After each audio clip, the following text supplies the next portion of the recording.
Marcos Camp described the Cebu meetup as a beautiful coincidence, but Sara Duterte has already repeatedly said that she is firm on not running for president. Another question is, can she substitute? Well, as it stands for now, she cannot. That's because the younger Duterte is not a member of any national party. She is a part of Hugpong ng Pagbabago, which is a regional party, but she can still join any national political party until November 15th, the last day for substitution. Both President Duterte and Mayor Duterte Carpio said that only one Duterte will run for a national post. President Duterte did not push through with his vice presidential bid and announced that he will retire from politics. But weeks after that, the president is already considering to run for the Senate. So, Tricia, she could take an oath to become a member of the PDP Laban, or she could run as an independent. Well, many possibilities, many permutations there, right? Right. Yeah, that's right. For now, we just really have to wait. What will come up in the coming days? We still have roughly a few days, more than a few days before the closing of the substitution for national elections. Back to you, Pia. Trisha Tarada there reporting. Now, after Sara Duterte's announcement, vice presidential aspirant Senator Bongo hints at, quote, possible changes in the coming days. Go turned emotional in a speech in Antipolo, Rizal. Itong problema about the substitution dito sa politika. Maaaring may magbabago sa mga tatakbuhang posisyon sa mga darating na araw. Ang problema po dyan, kailangan ko umiwas. Gusto rin ko magsilbi sa inyo bilang inyong Vice Presidente dahil sa kagustuhan ng ating mahal na Pangulo. Kailangan ko pong umiwas. Malalaman nyo lang po yan sa darating na araw. Meanwhile, presidential aspirant Senator Manny Pacquiao says he's surprised by Sara Duterte's decision to withdraw her re-election bid, but he says he wishes her well. On speculations that the mayor's move is in preparation for a national post, another presidential hopeful, Vice President Leni Robredo, says she doesn't think it will affect them or her campaign. Robredo adds, quote, if at all when that happens, the lines will be clearer, unquote. Now, the presidential daughter's announcement comes after a former Davao City government official was fired. City Information Officer Jeffrey Tupas was involved in a drug raid on Saturday at a resort in Mabini Town, Davao de Oro.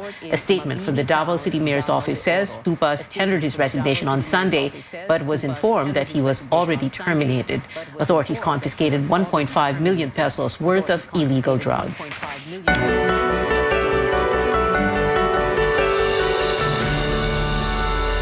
A recent social weather station survey shows 18% of adult Filipinos are still unwilling to get the COVID-19 vaccine. The national government is now looking at providing more incentives and a possible mandatory inoculation to address vaccine hesitancy and preference to achieve herd immunity.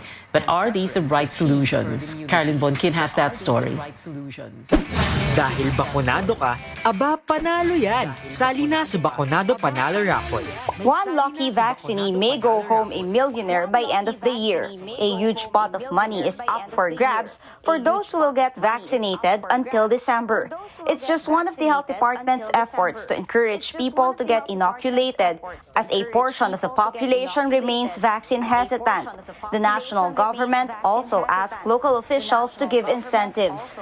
Union of Local Authorities head and Quirino Governor Dakila Kua says a number of local governments are giving rewards in the form of perks, social services, or livelihood package. Hindi mahigpit sa face shield or hindi mahigpit sa mga travel requirements. Nagpaparaffle ng mga items, sometimes seedlings, mga livelihood packages, no, yung mga PE, ganyan, kambing. But Kua says incentives alone won't work. Getting the right information to the people is needed to address vaccine hesitancy and preference. Hesitancy mostly has to do with lack of information or having different or wrong information. Kasi syempre, ang hirap nung pinipilit natin eh. Pero pag napaliwanagan, baka mamaya makumbinsi naman sila. League of Municipalities head Mayor Chavit Singson says that's what they're exactly doing in Narvacan, Ilocos Sur. The town is nearing 70% vaccine coverage this week without giving incentives. What works, he says, is a better information campaign. In his town, a team of health workers visit villages to directly talk to people about vaccines. Which is very effective.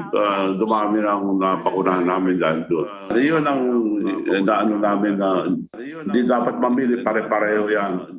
Iba-iba lang may gawa. Sa barangay, marami naman pupunta na ron. Tapos linilista namin yung mga hindi pupunta, hindi pa, yun ang bahay-bahay. If incentives and information campaigns are not enough, Health Secretary Francisco Duque says local governments can issue ordinances on mandatory vaccination. Nasa kapangyarihan po nila iyan. Habang wala naman po tayong national law on mandatory vaccination. Justice Secretary Menardo Guevara says local governments may compel residents to get inoculated through an ordinance.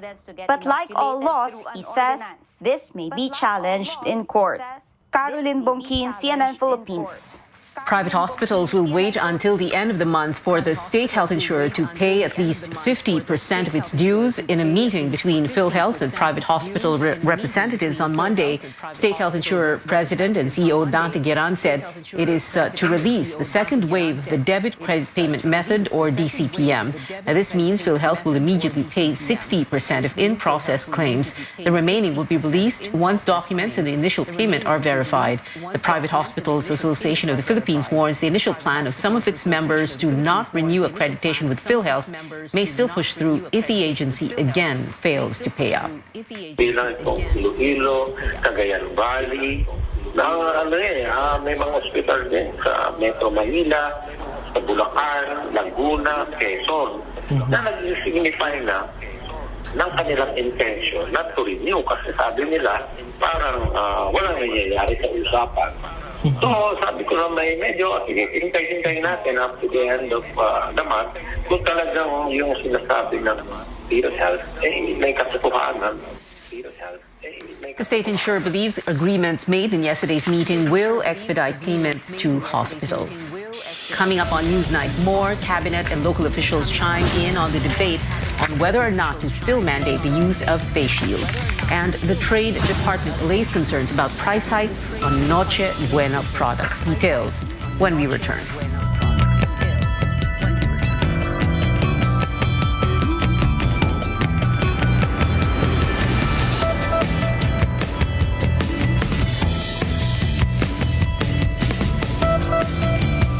Love is all about time. Di minamadali ang pagpapasarap. Like the love in every Pure Foods ready-to-eat. Slow-cooked and ready in 8 minutes. Para may time ka sa mga mahal mo. Because love takes time. Kabilang ba kayo sa mga Pilipino na nahihirapan sa mga transaksyon dahil wala o kulang ang mga valid IDs? Huwag nang mag-alala dahil narito na po ang PhilSys, ang identification system ng bawat Pilipino. Para sa Step 1 registration, pumunta lang sa register.philsys.gov.ph para makapag-register sa PhilSys online. Ito ang PhilSys, ID natin to. Pogino! Dahil yan sa vet-approved Nutri-Chunks Coach Shine with active boost and prebiotics na pampalisto. Made with real salmon goodness and omega-3 and 6 for healthy skin and shiny coat. Kita naman, di ba? Listo, ganado sa Nutri-Chunks Coach Shine. I'll be teaching you how to make a salty dog, which is typically a vodka-based cocktail, but as a gin lover, we're changing it up to make it even better. For this, you'll need, for the tools, grab your lemon wedge and apply it on the mouth of your glass.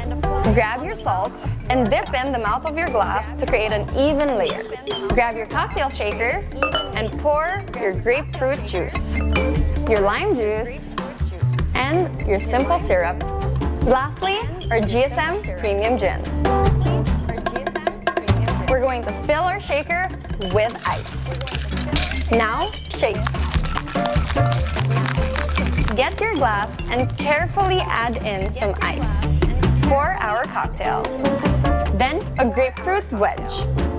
And here it is, your salty dog made with GSM Premium Gin. This Christmas, gift giving is made easy at Robinsons Supermarket with their easy-to-order Christmas baskets. Here in Robinsons Supermarket, our customers can choose from pre-made, vendor exclusives, a basket for World Vision, and fruit baskets. We also have desserts and platters, which are available in select Robinsons Supermarket branches. Our customers also have the option to create their own baskets based on their preferences and liking. We offer a wide variety of baskets for as low as 150 pesos up to 3,500 pesos depending on your budget. Customers can order these Christmas baskets in all Robinsons Supermarket branches or online via Go Robinsons. For the complete list of the available baskets, you can visit our customer service area or view the online catalog in our official website. Our Christmas baskets are available until January 15, 2022 in all Robinsons Supermarket branches. Enjoy a stress-free holiday season by ordering a Christmas basket and spread joy to your loved ones easily and safely. Merry Christmas!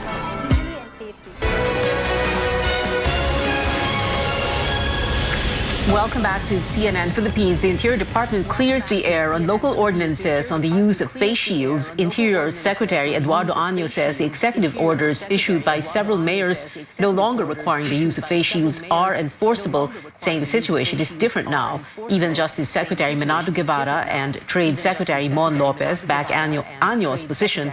Presidential spokesperson Harry Roque earlier said the Manila city government's order limiting the use of face shields to hospitals and clinics is, quote, null and void, unquote. Roque explained mayors are under the command of the president.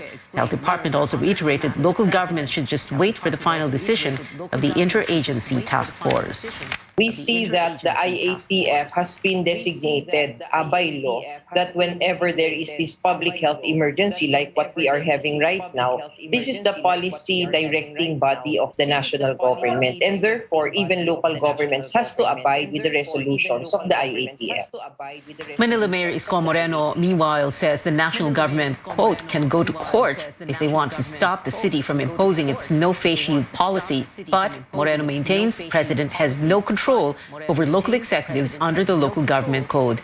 Davao City Mayor Sara Duterte Carpio and Iloilo City Mayor Jerry Treñas earlier issued executive orders scrapping the use of face shields. Año said the local chief executives will not be sanctioned, but he advised them to wait for the formal IATF resolution. Other local leaders also see nothing wrong with waiting. Lahat naman gusto tanggalin itong face shield di ba? Gusto tanggalin eh. Anyway, it's just a matter of one day. Why can't we wait? It's just today's Tuesday, Wednesday, bukas, Webes, sigurado lalabas na ito. And alam natin ang resulta. Kung mag-iintay na lang tayo ng isa o dalawang araw, antayin na natin. Yun lang. Hindi na kailangan ng ano pa. Marami pang diskusyon.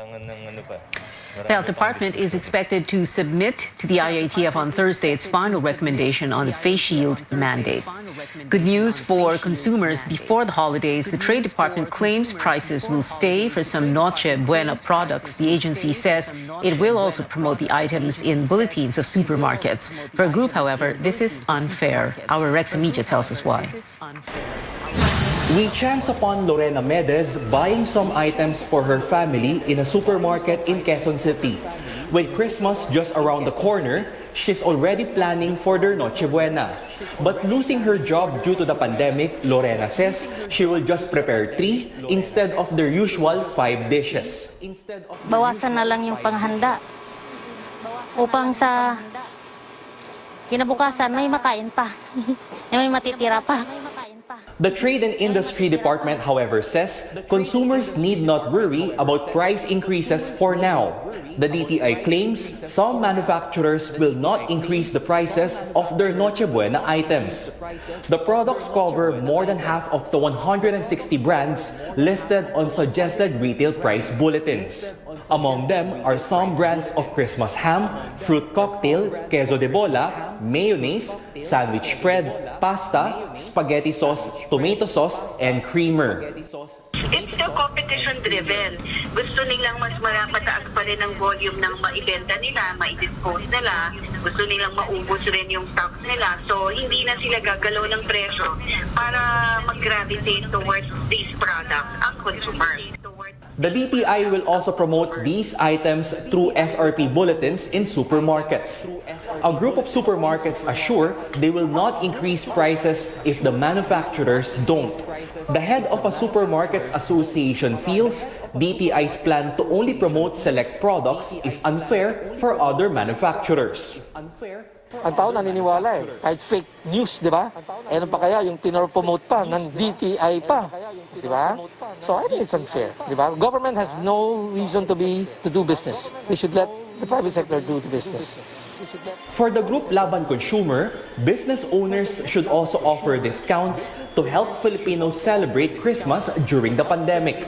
The advocacy group says the DTI should also specify the brands that did not hike prices in SRP bulletins. We need to verify kung true or hindi true. Kasi when I checked the 2020 guide price and luxury products, ang ginawa ng DTI doon, product and price range yan. Walang brand. Consumers are also advised to prepare a list and a fixed budget before going to the supermarket, so they can still wisely prepare for the traditional feast without costing them an arm and a leg. Rex Remitio, CNN Philippines. Economic growth lost momentum in the third quarter as strict COVID-19 restrictions hurt consumption. Output slowed to 7.1% in July to September because of the new round of lockdowns. These dragged household consumptions to 7.1%, softer than the previous quarter, while government spending rebounded by double digits.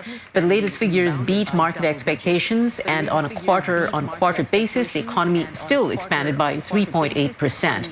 Economic managers say that with relaxed measures on the tail end of 2021, full-year growth could settle on the top end or even exceed government target. No, I think we are not going to raise the target. You either hit it or exceed it. And we are hoping that we will at least hit the upper end of the 4 to 5%, or even do better because of the lowering of the alert level in the fourth quarter. And we would like everyone to cooperate, help each other, follow the minimum health standard so that we will not have a reversal. Socio-Economic Planning Secretary Carl Chua adding shifting Metro Manila to the lowest alert level must not be rushed to prevent another surge in cases that could again set back economic recovery. Now, the Labor Department wants to expand the mandatory insurance coverage for overseas Filipino workers, citing data that millions lack social protection benefits amid the pandemic. Labor Secretary Silvestre Bello III says workers should not cover the cost of the expanded insurance, but for recruitment agencies, the issue lies in the delays in the release of claims for OFWs. Tristan Odalo has that story. The Labor Department says that around 7 million agency-hired overseas Filipino workers are not yet covered by the compulsory insurance required by law, making them unprotected and exposed to different risks in their host countries. The Labor Department says this is concerning during the height of the COVID-19 pandemic. A new Labor Department order made it clear that under the Migrant Workers and Overseas Filipinos Act of 1995, recruitment agencies must pay for the compulsory insurance and not the workers. Employers should shoulder the insurance costs for directly hired workers. The order also expanded the scope of the insurance to make sure that health issues, man-made risks, and job hazards are included in the coverage. Magte-take effect po ito sa mga susunod na araw. Karamihan po ng ating mga OFWs ay hindi insured, kaya gusto lamang pong tiyakin, lalo na sa harap ng pandemya, mayroong fallback sa ganitong kalagayan. An insured OFW is entitled to a number of benefits. Repatriated OFWs can file for insurance claims based on the following grounds under the law. OFW Glenn Gumpal says while he considers himself fortunate because his employer pays for his insurance for working in war-torn Afghanistan, some Filipinos do not have the same benefit. Kaya lang, kahit paano may maiiwan or may benefit yung pamilya just in case. Kaya lang yung ibang employer kasi doon, lalo na yung maliliit lang, hindi nila kino-cover sa insurance, sa group insurance yung kanilang empleyado. For recruitment agencies, the issue is not about the mandatory insurance but the delay in the processing of claims for repatriated OFWs. There is a problem, Tristan, right now with the insurance companies, which the OFWs are complaining. The insurance companies, which have billions of pesos in insurance premiums, are not paying the claims of the 700,000 OFWs who have returned since last year. And speaking of claims, the Labor Department says that it has formed a technical working group to discuss with Saudi Arabia government officials the payment mechanisms for the 4.6 billion worth of unpaid salaries to 9,000 OFWs. They have until November 15 to finalize the payment mechanisms. Tristan Udalo, CNN Philippines.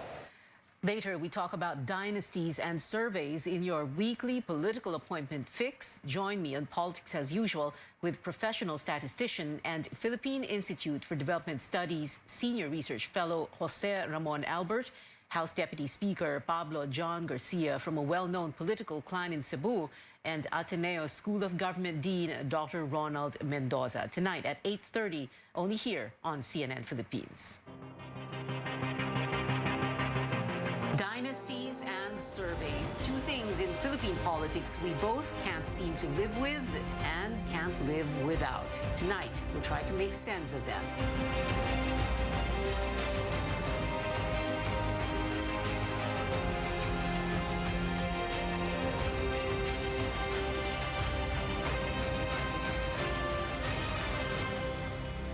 Up next on Newsnight, an award-winning star makes an entertainment industry comeback on a rival network.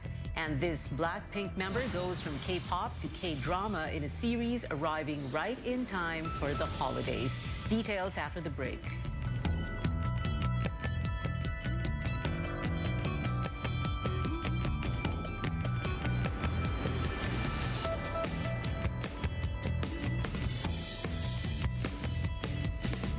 Breakfast bago mag-class? It's so easy. With Pure Foods chicken nuggets. From freezer, straight to toaster, to their tummies. Crispy, juicy, chicken tasty. Pure Foods chicken nuggets.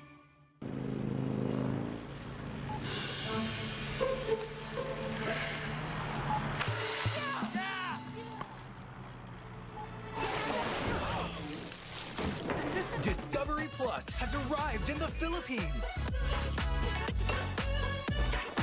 Your new home of larger-than-life entertainment and unforgettable characters is here. Subscribe now at 129 pesos for the first year. Don't miss out. Amid the darkness, look on the bright side. Through the years, San Miguel Pale Pilsen has brought people from all walks of life together, helping shape local culture through music, fashion, and the arts.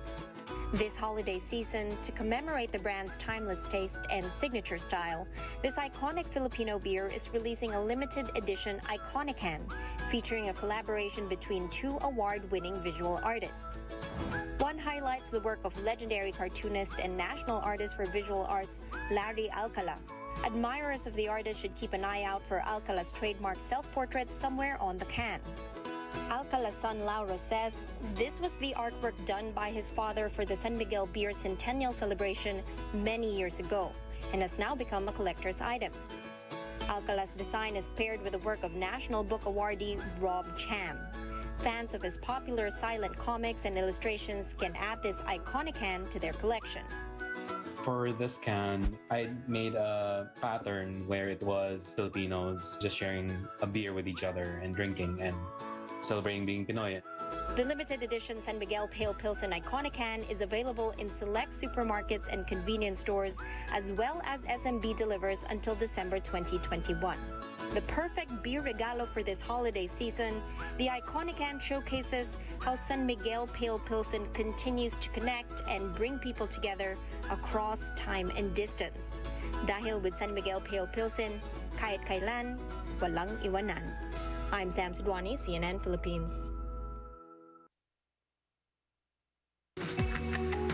The home is where your heart is. Because of this pandemic, it's not only where your heart is, it's where your family is, it's where your work is. The home has become sort of a unifying element in your life wherein everything begins at home. We've had so many silver linings with this pandemic, and we realized that it's really important that you now prioritize your home, always fill it up with love and happiness, and continuously have new memories in spite of the pandemic.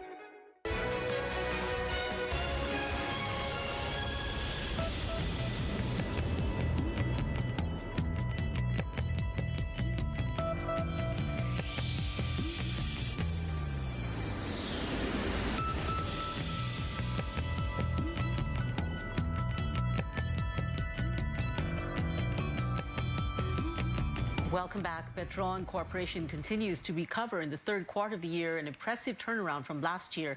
In a disclosure at the stock exchange, Petron reported a net income of 5 billion pesos from January to September, reversing a 12.6 billion peso net loss in the same period in 2020. The firm notes its outstanding performance shows sustained recovery amid the pandemic, as its volume and revenues remained on the uptrend in the last 2 quarters of 2021.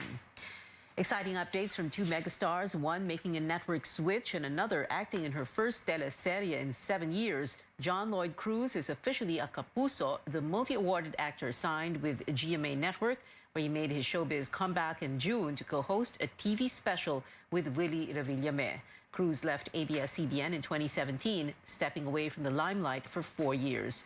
Meanwhile, a Kapamilya is making her teleserye debut on the channel. Sharon Cuneta is joining the cast of Ang Provinciano, her first drama series since Madam Chairman on TV5 7 years ago.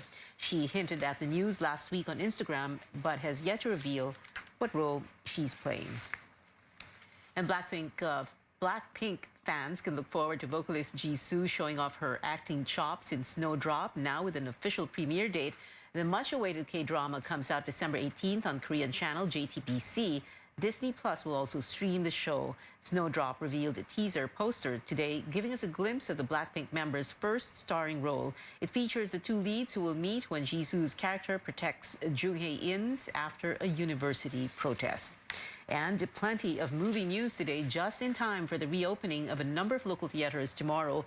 Here are updates on the next Star Wars installment and the latest Marvel blockbuster from CNN's David Daniel on the Hollywood Minute. Because I've never had this experience before. Star Wars fans may have to wait a bit longer for director Patty Jenkins' Rogue Squadron movie. The Wonder Woman director was supposed to begin production on Squadron next year, but according to The Hollywood Reporter, Jenkins' schedule conflicts have delayed that indefinitely. Rogue Squadron has a release date of December 22nd, 2023. It's scheduled to be the first theatrical Star Wars movie since The Rise of Skywalker in 2019. How long do we have? 7 days. Eternals will be around longer than that after one of the biggest opening weekends of the year. Star Salma Hayek praised the diversity of the Marvel movie's cast. The fact that we are diverse just makes the family all the more interesting and rich. Foo Fighters are headed to the big screen for the horror comedy Studio 666. They'll play themselves moving into a creepy LA mansion to record an album, but supernatural forces there could make it their last recording session. Studio 666 is due in theaters February 25th. In Hollywood, I'm David Daniel. And that is it for now. It is 46 days before Christmas. Join me again on News.ph at 7 p.m. I'm Pia Honteveros for Newsnight, where we go above and beyond the headlines.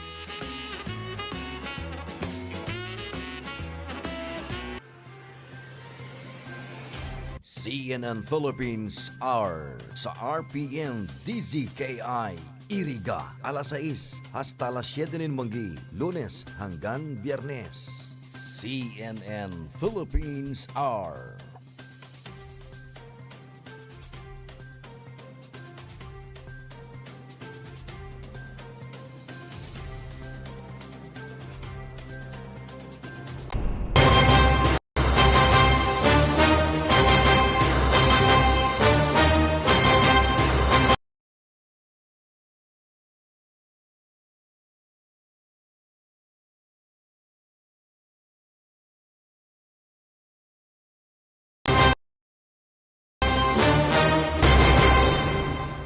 A former defense chief has changed track and is now pursuing a Senate seat, but the road to the Senate is daunting because of personalities, returning senators, and those seeking re-election joining the race. Also, we get to know what happened to Talk's very supposed Sara Gibo tandem.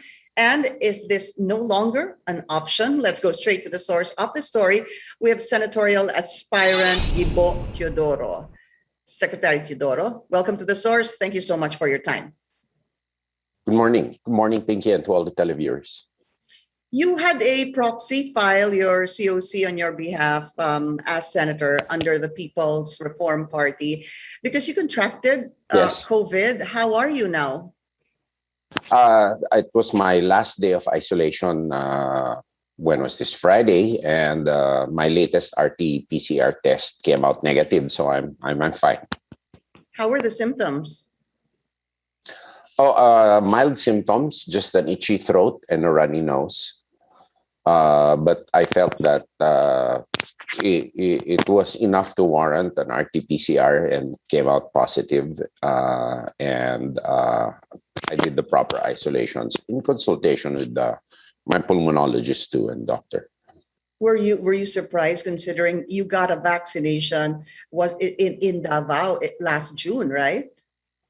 Yes, I was surprised actually, but having heard stories of my other friends and classmates who've had the breakthrough infections, never mind them being fully vaccinated, I was not surprised, and I was very thankful that it could have been worse had I not been vaccinated. So because of the vaccine, certainly you believe that the vaccine obviously worked and just basically really gave you mild symptoms. Yes, I fully believe so. Okay. So you're running, as I mentioned a while ago, as senator under the People's Reform Party. Can you tell us what happened? Yes. Well, since Mayor Duterte did not file her certificate of candidacy, and there was really, she really did not make any commitment to do so. Upon consultation with close advisors, friends, most especially the public through the Gibo.ph website and Facebook page, running for senator was their advice, and heeding their advice, that's what happened. When did you last speak to Mayor Sara Duterte, and was there ever a time that she personally told you that she would just run as mayor? No, there was no time that she personally told me that, and all the time that we talked, we were trying to shy away from the issue of elections. We talked about COVID recovery, economic opening, the complexities of running a major commercial area like Davao, and there was no talk about any elective position whatsoever, you know. So you just found out that she wasn't running as president, or that she would just run as mayor through the media and through the announcements made by the mayor on social media? Yeah, the several announcements, I believe, from the start, and from the first announcement when she said she wasn't interested, and the most telling statement is that she wanted to remain free and independent, a feeling which actually resonates with me too. In terms of being free from political shackles or whatnot, then I really believed in the statement. We understand, of course, that November 15 is still the end of the substitution process. Do you think, or are you hoping that Mayor Sara Duterte Carpio will change her mind? Right now, that's really a decision for her to make. Obviously, a lot of people are hoping. However, I have filed my COC for senator, and for me, I'm going to concentrate on that. Throughout my political career, I've been upholding a party, somebody else's agenda. This time, that's why I joined the political race, was to pursue a transformative agenda, which will take some time. And that's the reason why I went back to politics. Post-pandemic, there's an agenda that we must transform the country. The past cannot be the future anymore, particularly with a fast-shaping world with disruptions and innovations happenings around the world. And that's why I decided to join again. But you said, of course, this is obviously, as we all know, the choice of Mayor Sara. But are you personally hoping that she would change her mind? Right now, I'm. If she would change her mind, there would have to be a very, very good and big reason for it, and that's within her and for her to decide. So my mindset now basically is on the senatorial campaign, which I have to concentrate on. I know that I'm running on the same race with very, very known and popular individuals, returnees, and so I have to think of my own situation first. Your own campaign? Yes. Yeah. So does that mean certainly, absolutely, that you will no longer pursue the vice presidential race, that you will for sure run as senator? It would be very unlikely for me to shift at this time. It would have to take a major reason, positive reason, which would be beneficial for the agenda I'm pursuing to do so. But right now, there's no reason for me to shift. What would make you shift? I wouldn't know. It has to be really heavy and important and doable, Let's say, hypothetically, sir, Mayor Sara Duterte Carpio runs and she asks you to be her vice president. Is that a heavy enough consideration for you to accept? I'll have to think about it. I'll really, really have to think about it. I'll have to see where I stand. I'll have to think about how my agenda will be accepted. And those are just some of the criteria I'll have to think about.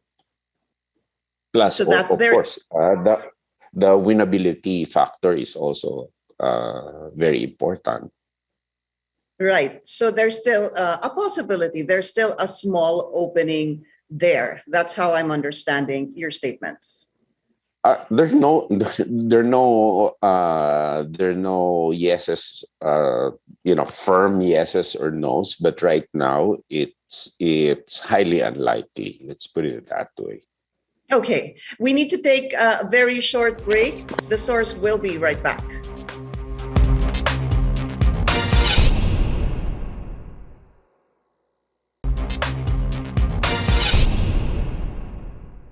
You're watching The Source on CNN Philippines. I'm Pinky Webb. Our guest today, senatorial aspirant and former Defense Secretary Gibo Teodoro. Sir, so I understand, of course, your track of mind right now is obviously to pursue your senatorial bid. But I just want to ask, who are you inclined to support as president and vice president, given those who have filed their COC so far?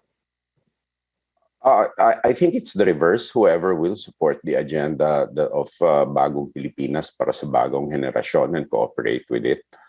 I think I joined the People's Reform Party so that I'm independent to pursue that agenda.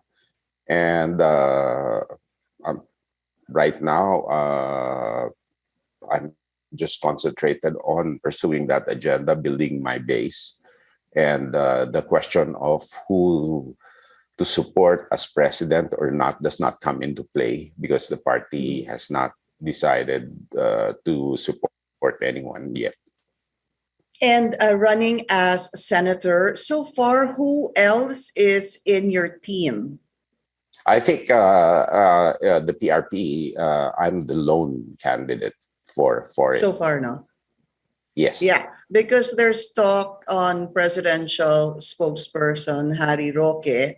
He said that his decision to run is something that he needs to still ask Mayor Sara Duterte and President Duterte as well. So far, it's you right now, part of the team. Yeah. It's something that you mentioned.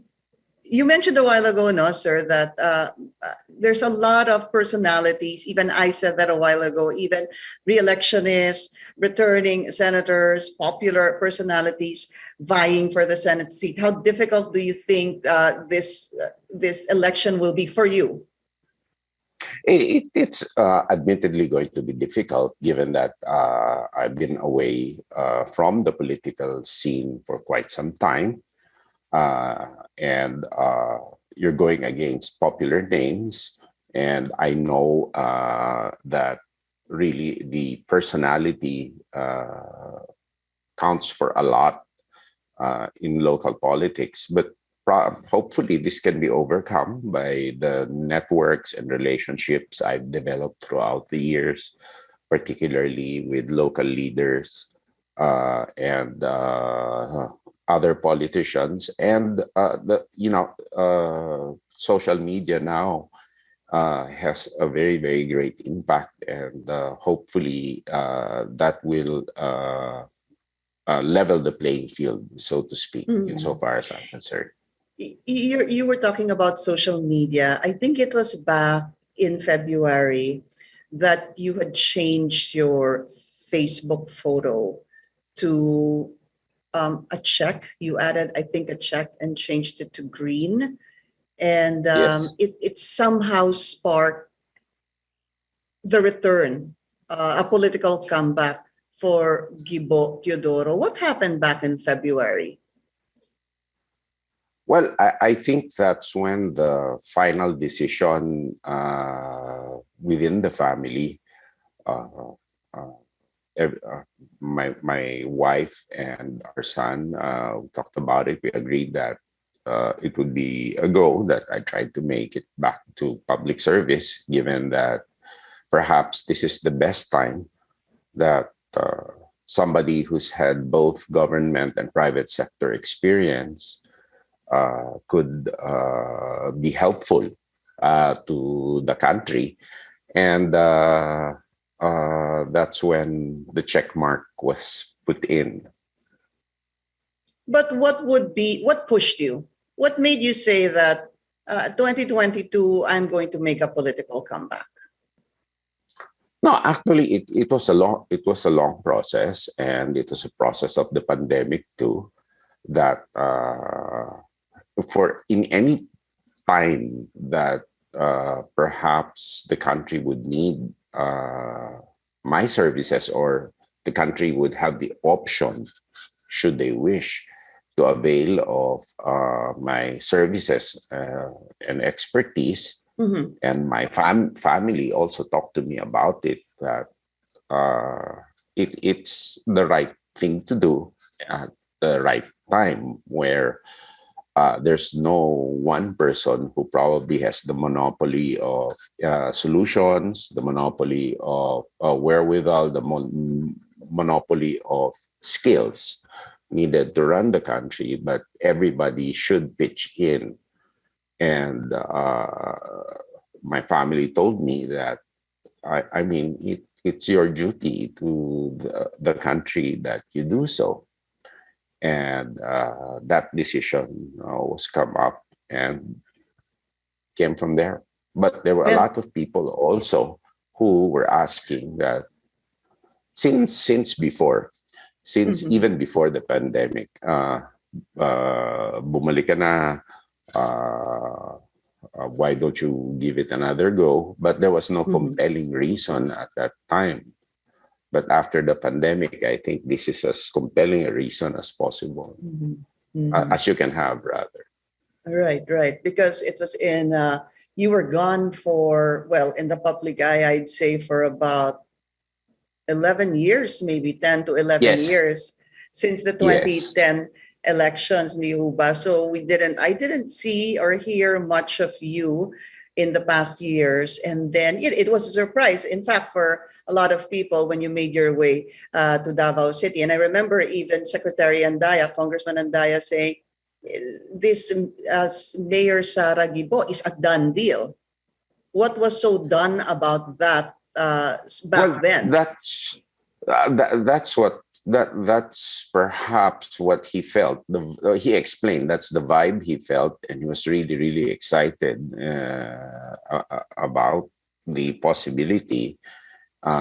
So he gave that statement, and he gave that statement in full faith and belief that it would have been a good thing for the country. However, such was not to be. And so yeah. Yeah, he believed that. Did you believe that as well?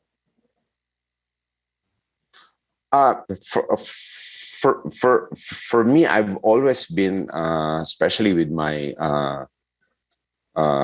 experience in 2010 and my experience in the private sector, I've always been a bit one step backward from being over exuberant about things. And okay, so you're more pragmatic.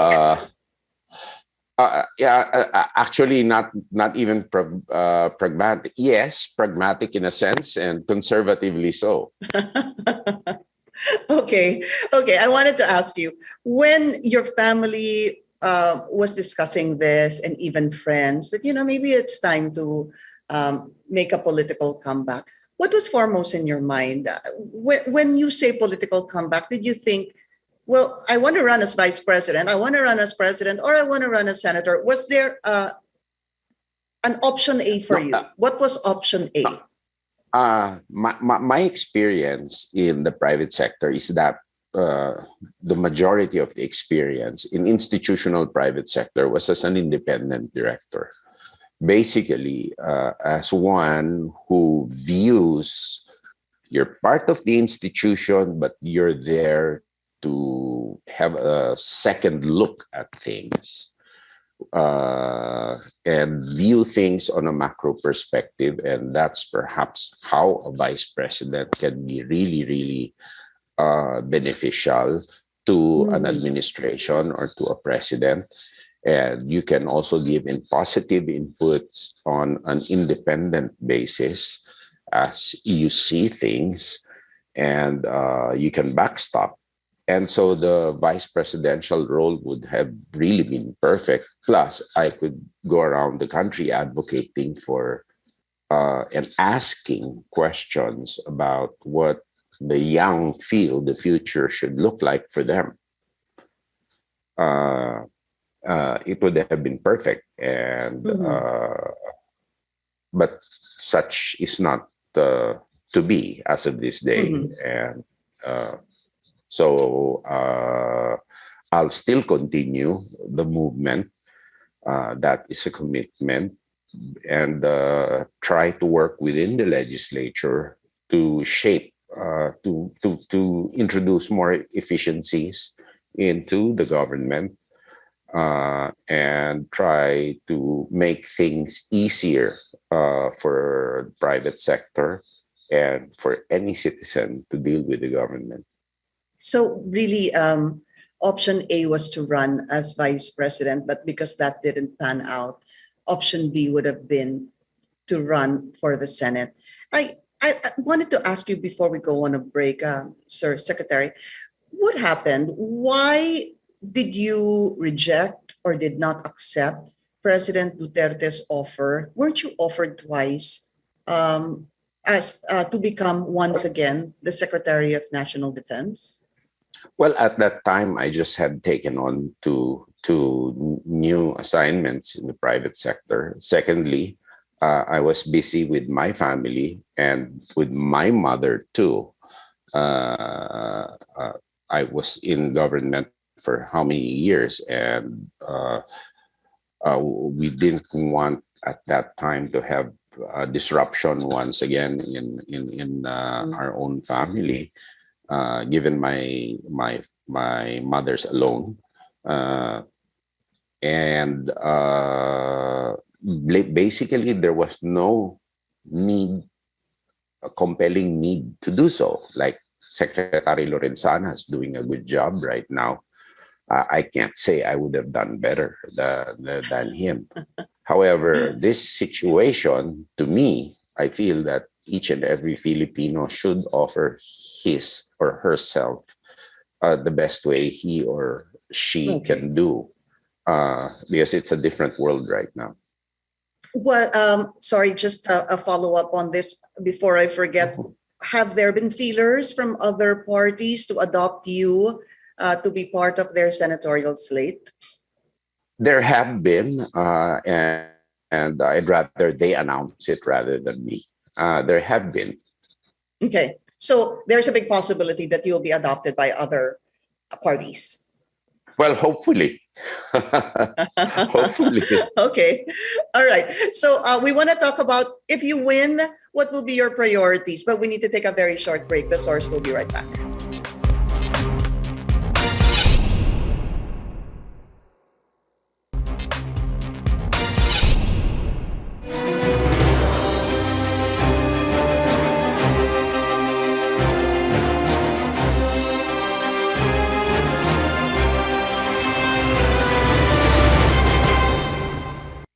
You're watching The Source on CNN Philippines. I'm Pinky Webb, up close and personal now with senatorial aspirant Gibo Teodoro. Okay, sir, just want to quickly get first your thoughts on the hearing at the Senate. They are about to release a partial report on the the budget that has been used for the government's COVID-19 response. Have you been following it? And if so, what are your thoughts? Well, I've been following it, and where there's smoke, there's fire, and it should be pursued by professional investigators in impartial way, and whoever has done something wrong should suffer for it, basically.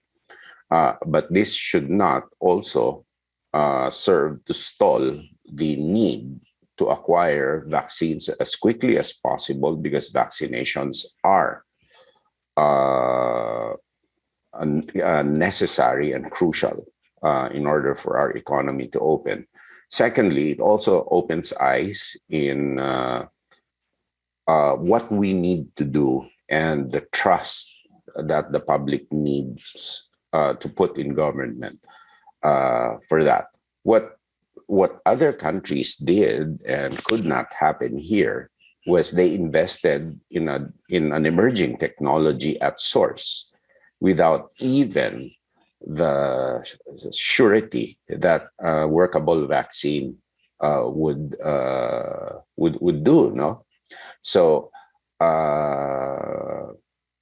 they were at the head of the line in acquiring vaccines. We have to be able to get the trust of the public in order to do that, and we have to have the flexibility to do that. If not, we'll be at the end of the line always. And that goes to our interconnectivity.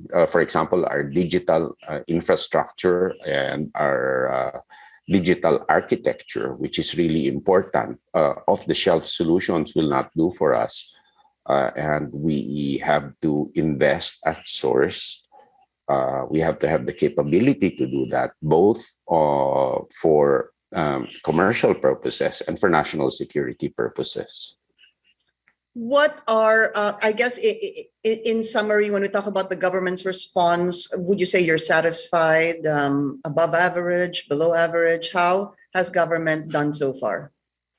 You know what? We with the kind of law that we have, and with the logistical nightmares that even private individuals face in this country, it wouldn't be surprising that the response would be that way. We need now, we realize rather, we have awakened to the need that the Philippines really needs an advancement in logistics, in infrastructure, in storage facilities, in building up the capabilities of our local governments. Not all local governments, but at least certain hubs that can serve weaker or less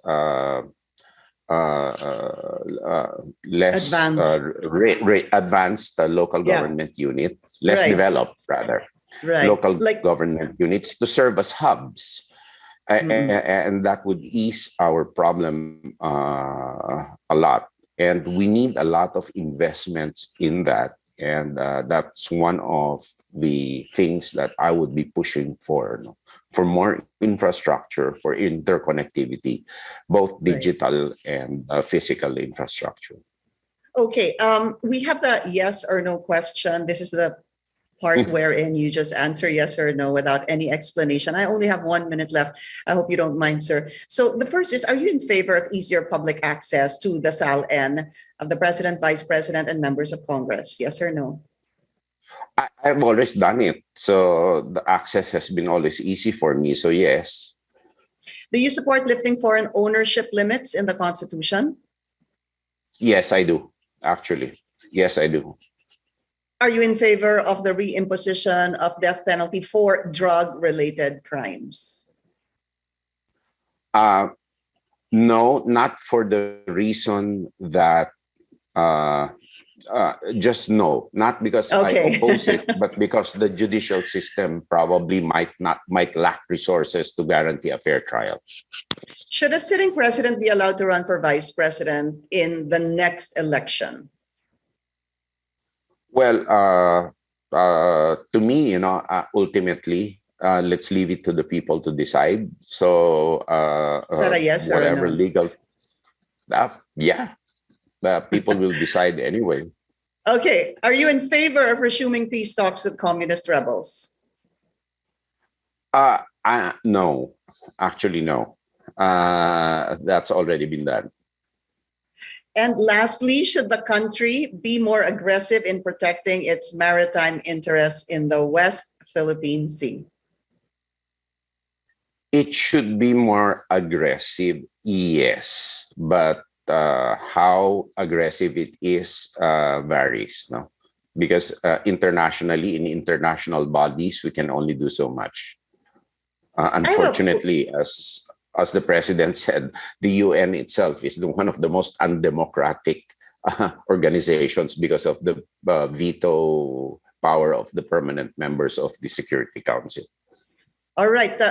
Sir, we've run out of time, but I'd like to thank you for this opportunity to be able to speak to you. And of course, good luck to you. Good. Thank you so much. And thank you for the opportunity. Good morning and have a great week ahead. And thank you to senatorial aspirant Gibo Teodoro. Thank you for joining us here on The Source. I'm Pinky Webb. You're watching CNN Philippines.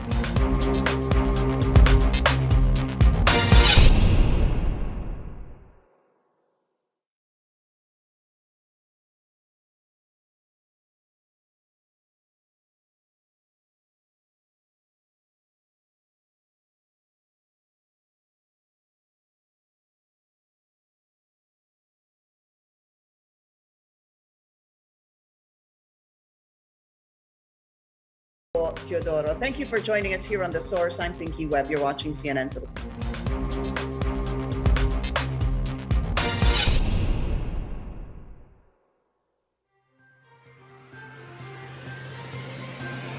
CNN Philippines Hour sa RPN-DZKI-IRIGA alas 6 hasta las 7 ng manggi, Lunes hanggang Biyernes. CNN Philippines Hour.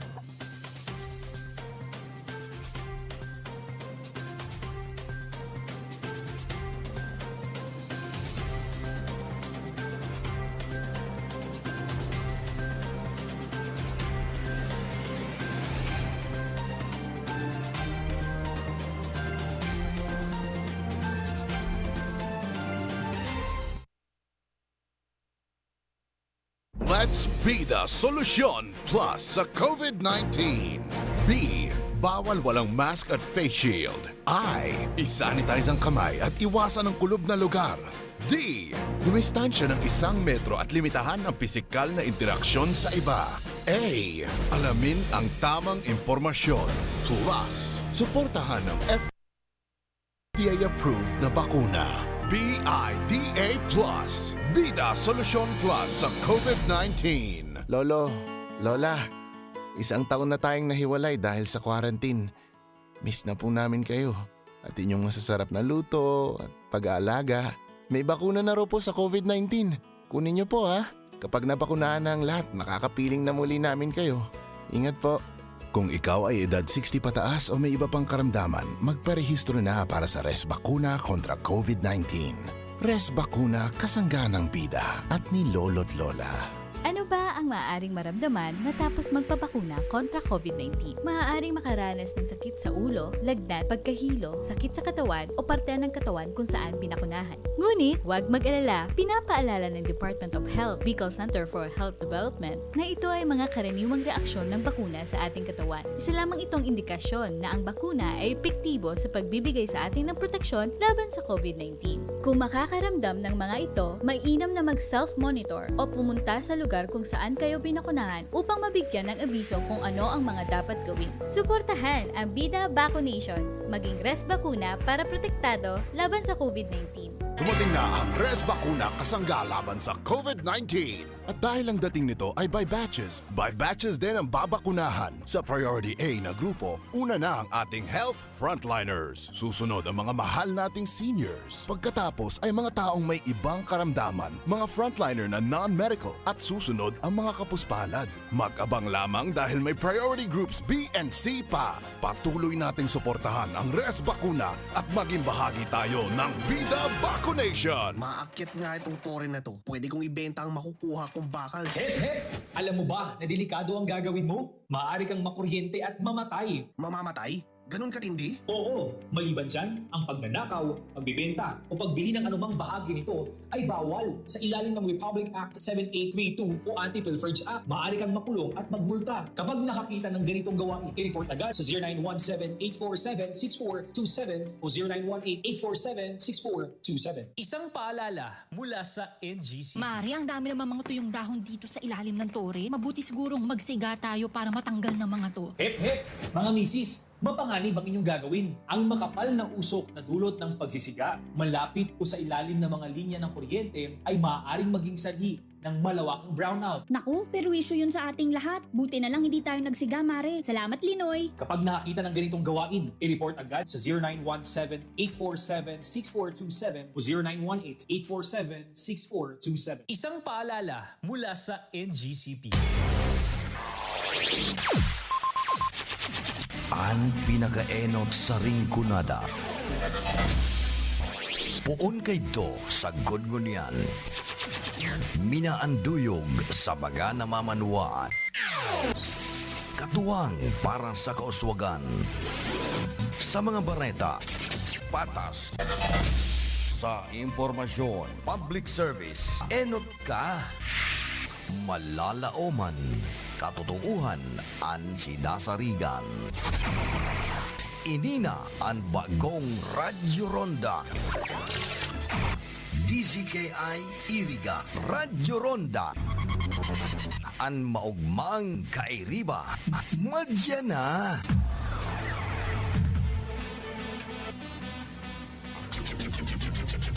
RPN Provincial Stations, DZBS Baguio, DYKB Bacolod, DXXX Zamboanga, DXKO Cagayan de Oro, DXDX General Santos, DYKC Cebu, DZKI-IRIGA, DXKD Dipolo, DXKS Surigao, DXKP Pagadian, DXKT Davao, at DZRL Bata. RPN Provincial Stations. RPN Radio Philippines Network, Radyo Ronda, DZKI-IRIGA, member kapisanan ng mga broadcaster ng Pilipinas. Heavenly Father, we have now reached the day's end. Let us rest from today's work that we may awaken to a new day, refreshed and renewed. We thank you for your unfailing help and protection this day. Forgive us for our failings, for our selflessness towards one another, and open our hearts to forgiveness and reconciliation. Ease the burden of the troubled. Bring joy to those who are in sorrow. We pray for the safety of the travelers. Grant wisdom, empathy, and compassion for those guarding the well-being of our nation and those with responsibilities. Continue to shower your blessings in our families and preserve the unity of our society, now and the days to come. In Jesus' name we pray. Amen. You have been listening to DZKI-IRIGA Radio Ronda, a commercial radio broadcasting station owned and operated by Radio Philippines Network Incorporated as authorized by the National Telecommunications Commission with license number BSD-0029-2021, effective on January 1, 2021, valid until December 31, 2023. DZKI-IRIGA Radio Ronda operates daily on 1332 kHz with a power of 1,000 watts. This station is under the supervision of RPN Engineering headed by Engineer Joar C. Malnegro, ECE number 11753. Its operation and maintenance are carried out by the following electronics and communications engineer and first-class radio telephone operators duly licensed by the Professional Regulation Commission and National Telecommunications Commission. Abi Lindon C. Toralio, ECE number 36558, Jameson T. Oco, 94-1PV 3794, Charlie P. Buenaobra, 93-1PV 7860, Felix G. Lagrimas, 93-1PNCR 4224, and Joaner L. De Villa, 031PV 25873. RPN-DZKI-IRIGA Radio Ronda is now signing off.